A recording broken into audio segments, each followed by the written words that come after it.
Jaalallee qabdaa. Yoo qabaatte sa'aatii kanatti maal si godha? Callistee hin barattu. Maal si galche? Maal si galche waa'ee kana? Akkanatti fakkaatutti gaafii kana didaa otoo hin taane itaalamtu na gaafachaa jira natti fakkaata. Shamarran keenya biyya arabaa irraa jiranirraa qarshii nyaattee hin beektan sin shakkaa. Qarshii 275 nyaadha jedhee yaada. Ashamaa hordoftoota Kingica. Allah, oh my God. Ashamaa hordoftoota Kingica. Eenyudha didaadha. Ashamaa hordoftoota DDT tu bakka fayyaa keessanii jira galata rabbii saafaa galatu nagaa kudha bahuun nan dagadhe. Hundaafuu nagaa keessan miti baga fayyaa keessan taatan har'a mana didaa fi mana itaalamitti dhufee jira. Hundaafuu nasi mattan jedhanii abdii qaba. Mana didaa fi itaalam qofa otoo hin taane mana keessanis jedhanii abdii qaba. Hundaafuu baga fayyaa keessan taatan an nagaa koodha.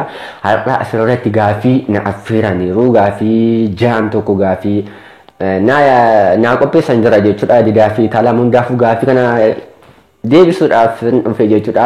Baga fayyaa keessan taatan jalqaba garuu namoonni amma kallattii chaanaalii kanaatti dhuftan kun didaatuubi. Kuni Kingi chaanal. Chaanaalii kana lamaanuu sabiskiraayib godha. Sana malees immoo viidiyoo kana laayik godha. Laayikii yoo xiqqaate laayikii 1000 naan barbaada. Chaanaalii viidiyoo kanaaf jechuudha. Maaliif chaanaalii kana faanis haaraa waan ta'eef isin immoo akkanis himattan abdiin qaba waan ta'eef laayikii gochaatu seena. Sana malees immoo kallattii chaanaalii kiyyaatti yoo deemtan viidiyoo jalqabaa irratti jechuudha koomentii jala deematu ani didaatu birraan dhufee ani didaarraan dhufee jettanii koomentii jala naa keessu. Chaanaalii kootirraa diraamaa adda addaa piraank babbareeduu sana malees immoo gorsa obbolummaa keessa ijoollee keenya biyya arabaa jirtan shamarran keenyaaf jechuudha babbareedaa argattu jedheen yaada. Kanaaf deematoo sabiskiraayib naaf godhana jajjabeessa. Sumaadhaa fi na fayyada isin adda baafachuudhaaf jechuudha namoonni asii deemtanii chaanaalii kiyya sabiskiraayib gootan diskiripshinii jalaa fi koomentii jalqabaa jala guuna waan ta'eef hundaafuu gaafii jaam tokko gaafii tokko qabatee dhufee jira gaafii na gaafatame sana deebisuudhaaf hin qophaa'ee dhufee jira. Jalqaba maal jedha Kingi caalaan eenyudha maqaa chaanaalii kan kootiiti jalqaba jechuudha Kingi caalaan eenyudha jedha.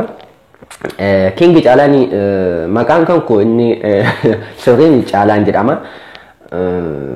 Kanaaf dhaladhee kan guddate godina Arsii keessatti sana malees immoo barataadha sana malees immoo YouTube'n hojjedha sana malees immoo maaloodha kana caalaa maal sin jedhu magaalaa Sallaan jiraadha bifaan immoo magaalaa diimallee naan jedhu diimaa qal'aa keessaa isa paastaa beektanii miti paastaa fakkaata sana malees immoo maal sin jedhu ija sodaata xiqqoo in saalfata haasa'u jechuudha hundaafuu kana Kingi caalaan kana mee gaafii lammataatti isin haa oofu gaafii lammataa maal jedhaa otoo hin sobiinii umrii kee dhugaa himadhu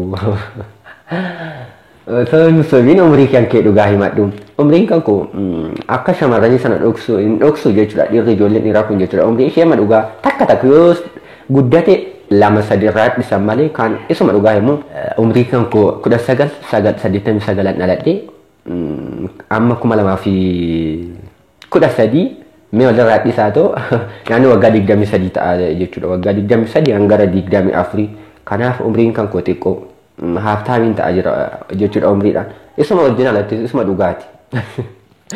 Kan ishimee gaafii sadaffaatti haa deemnu gaafii sadaffaa maal jedhama. Shamarran keenya biyya arabaa jiran irraa birrii nyaattee ni beekna.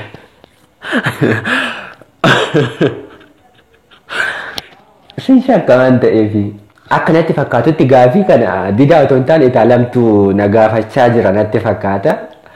Sin shakka kanaaf maalan jedha deebinsaa jechuudha. Nyaadhis hin jedhu hin nyaannes hin jedhu. Waan bakka wal ta'e wayii wal keessa xaxamaa wayiiti jechuudha. Na shakkuu kee gaarii goote jidduutti garuu bakka ta'e wayiin ciibsee jira. Maalidhaa nyaadhes hin jedhu nyaannes hin jedhu maal seetanii yoo nyaadhe jedhe wanta godhe wayiiti jira yoo nyaadhe jedhe hooni nyaanne jedhe immoo akkasuma waan ta'e wayiiti jira maal seetanii intalli tokko kaardii abbaa dhibba lamaan haguutteetti sana malees immoo intalli biraa immoo abbaa qarshii 50 haguutteetti 50 sun dhufee asitti 75 ta'e kanaaf maal jedhama kun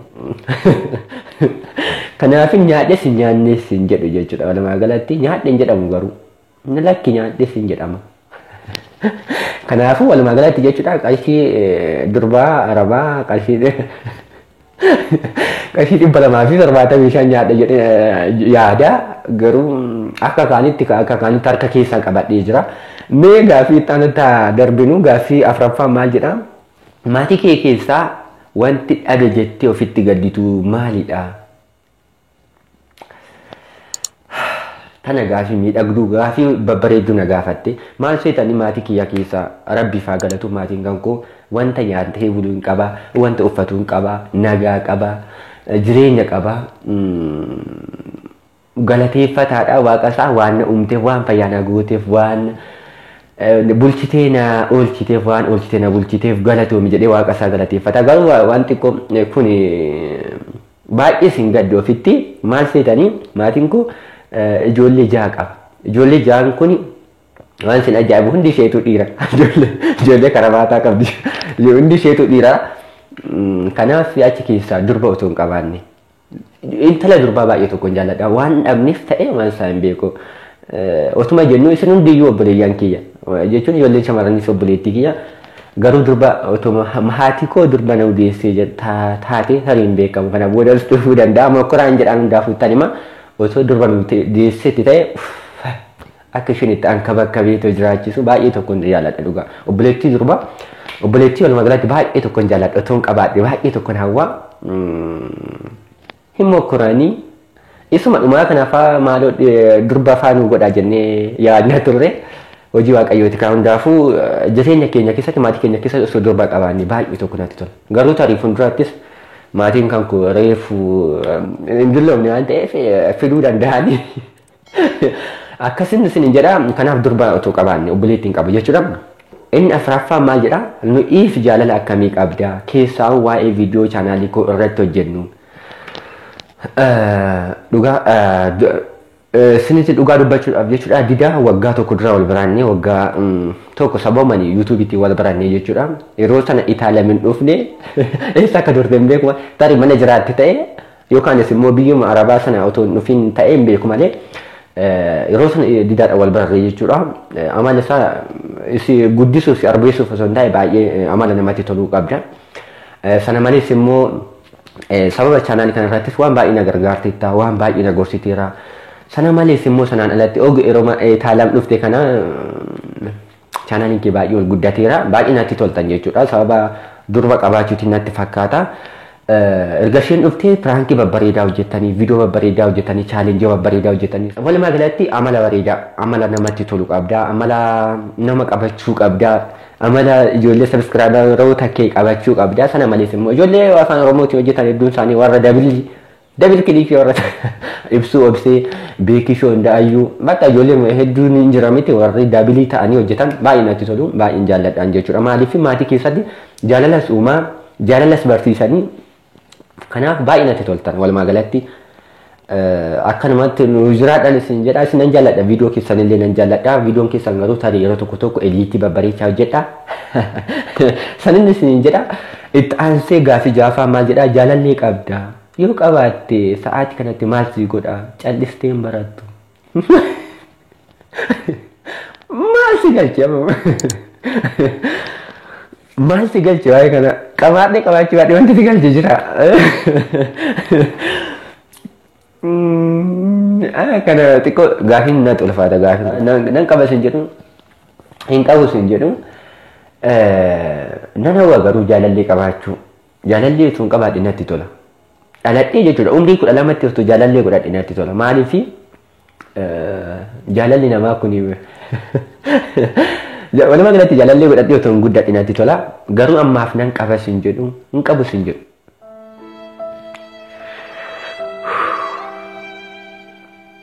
Waan ta'e wayii keessa na siisiste hundaafuu bareedaadha. Walumaa galatti natti hin muufatina adara natti hin muufatina nan qaba isin jedhu isin qabu isin jedhee ta'u murteessuu hin danda'u waan ta'eef kanaaf umrii kanatti immoo osoo hin qabaadhe natti tola. Sirumayyuu kanaa gaditti umrii 12tti isin hin jedha. Umrii 12tti jaalallee otoo hin qabaadhee guddifadhee natti tola. Ija nama biraa kan ilaalle natti tola otoo guddifadhee akkasitti Asiin gaadhinatti tolaa yoo hundaafuu gaariin goone gaaffii akkasii na gaafachuun qabdu turteeyyuu mee hundaafuu yeroo isaa eeggadhe isinii deebisa sana malees immoo chaanaalii kiyya irratti isinii kan deebisa yoo deebistanii maana na gaafatanii hundaafuu gaaffii itti na oofuu gaaffii torbaffaa immoo waasaappii feesbuukii sana malees immoo wantoota kun telegiraamaan akkasii kaasiitiin dhiira immoo durba wajjin otoo haasofte osoo chaat gootee jaallattaa. Juga dubbachuuf jechuudha durba wajjin otoo chaat godhina natti tola baay'ee natti tola bakka durba dhiirri kudhan meeseejii dardaree shamarran takkitee osoo na taate ishee wajjin katabuu natti tola ishee wajjin haasa'uu natti tola saala faallaa wajjin sun hundi keessanuu akkas jedheen yaada isa sobaa otoo hin taane isuma dhugaa otoo durba wajjin haasa'e baay'ee natti tola waanuma obboleettiin qabne saniif natti fakkaate durba baay'ee namarratti natti tolti das na jetti bakka walumaa galatti. Gaafiin dhumaa maal jedhaa chaanaalii kee irratti viidiyoo babbareedaa hojjetta maaliif viiyuu baay'een qabdu garuu jedha isa beektaa namni jechuudha chaanaalii viidiyoo ilaalu jechuudha viidiyoon isaa yeroo hunda otoo namatti tole waan biyaansi yoo xiqqaate waan nama kufalchiisu osoo ta'e waan sammuu isaa riifreesh godhu otoo ta'e itti tola ani garuu adda kiyya waan ta'eef baay'ee hagan gammachiisuu yaadu san yaadu hagan gammachiisuu yaadu san jechuudha hagasiin hojjedhu addaan jira adda kiyya viidiyoon hojjedha bareedina hojjedha yookaan immoo nama kafalchiisa yoon jedhe waan ta'e wayinatti hidhata kanaafuu durba tokko ta'uun qabaadhe durba tokkummaa akkuma godhee barbaade qaarichiidhaan yoo ta'u barbaade maali yookiin erga itaalama fuutee akkasitti chaanaaliin kee guddate miti duraanii waluma qixa turre miti. Alto kun garuu taalte akkasitti taate hundaafuu durba otoo qabaadhee guyyaa sannaatti tola jedhee yaada sana malees immoo chaanaalii kana irratti amma namoonni na daawwachaa jiran nama biyaansi viidiyoo kana namni 10,000 daawwata jedheetan yaada achi keessa namni 1,000 1,200 yoo naa dhufe nan guddadha jedheen yaada sun jedha viiyuu baay'een argadha jedheen yaada gaaffii naa dhiyeessite gaaffii lamaan tokko mataan dhukkubsee malee baay'ee natti tolee jira. Isinan jaalladha keessattuu taalemii fi didaa baay'ee tokko isin jaalladha sana malees immoo maatii didaatu baay'ee isin jaalladha akkanatti affirmee asirratti dhiyaachuu koof guddaa isaan gammadaa fayyaa keessan naa ta'a hanga viidiyoon anan biraa didaan isinii hojjetu immoo fataa jedhaa naa jiraadha isinan jaalladha isinan kabajaa baay'ee fayyaa keessan naa tura.